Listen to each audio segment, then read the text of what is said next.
पंचकुला में आपातकाल की बरसी पर लोकतंत्र के संघर्ष और बलिदान को याद करते हुए बड़ा आयोजन हुआ है। मुख्यमंत्री नायब सिंह सैनी ने लोकतंत्र सेनानियों को सम्मानित किया और उस दौर को भारतीय लोकतंत्र का काला अध्याय बताया। इस मौके पर सीएम सैनी ने ऐतिहासिक घटनाओं का जिक्र करते हुए लोकतंत्र की रक्षा के 3 बड़े सबक भी गिनाए हैं। आइए देखते हैं खास रिपोर्ट।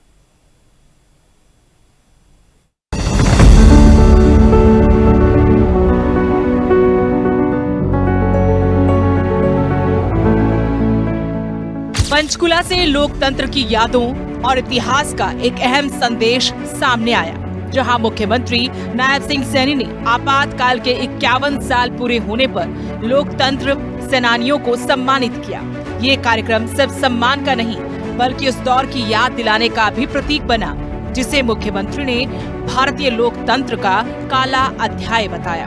मुख्यमंत्री नायब सिंह सैनी ने कहा कि भारतीय लोकतंत्र की मजबूती और संविधान की रक्षा के लिए जिन लोकतंत्र सेनानियों ने अपना जीवन संघर्षों में बिताया, उनका त्याग और बलिदान सदैव देशवासियों को प्रेरित करता रहेगा।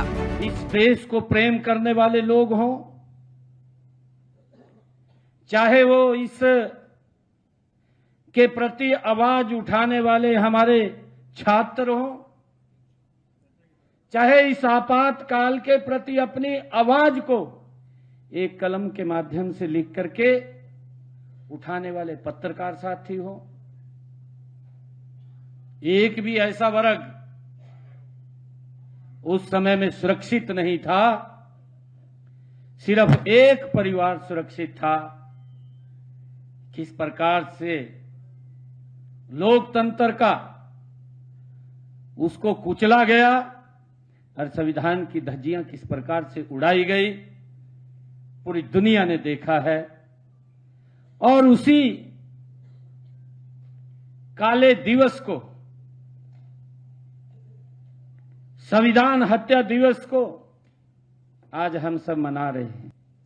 सबसे बड़े लोकतंत्र पर आपातकाल किस प्रकार से थोप दिया गया था,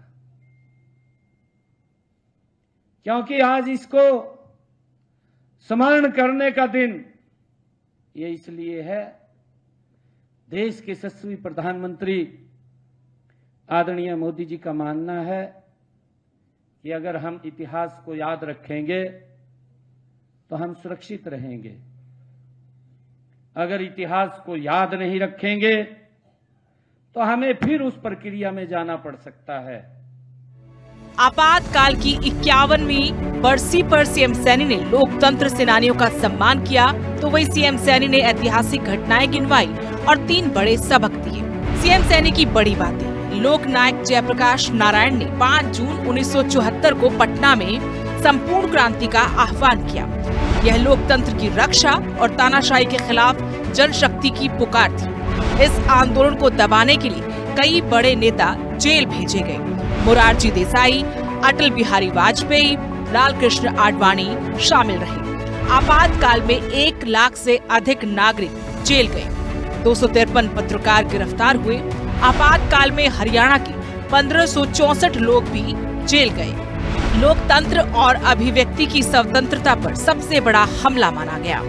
संस्थाओं को मजबूत रखना लोकतंत्र की आधारशिला है।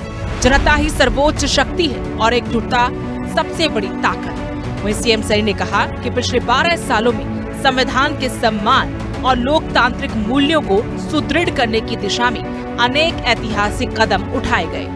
2015 में रोहतक में जब 2014 में ये सरकार बनी, मोदी जी के नेतृत्व में 2015 में पहला लोकतंत्र सेनानी सम्मान समारोह आयोजित किया गया।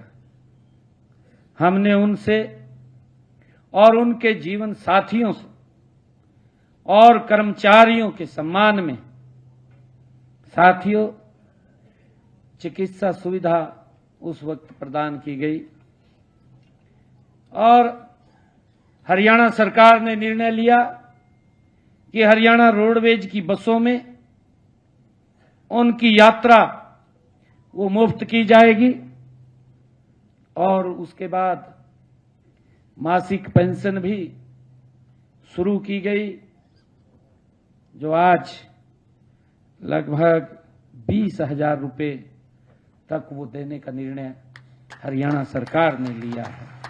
पंचकुला में आयोजित ये स्मृति समारोह लोकतंत्र के संघर्ष और बलिदान को याद करने का अवसर बना, जहां लोकतंत्र सेनानियों के सम्मान के साथ इतिहास के उन कठिन पलों को भी दोहराया गया। मुख्यमंत्री नायब सिंह सैनी ने स्पष्ट संदेश दिया कि लोकतंत्र केवल इतिहास की बात नहीं, बल्कि निरंतर सजगता और जिम्मेदारी का नाम है। Bureau report, living India news.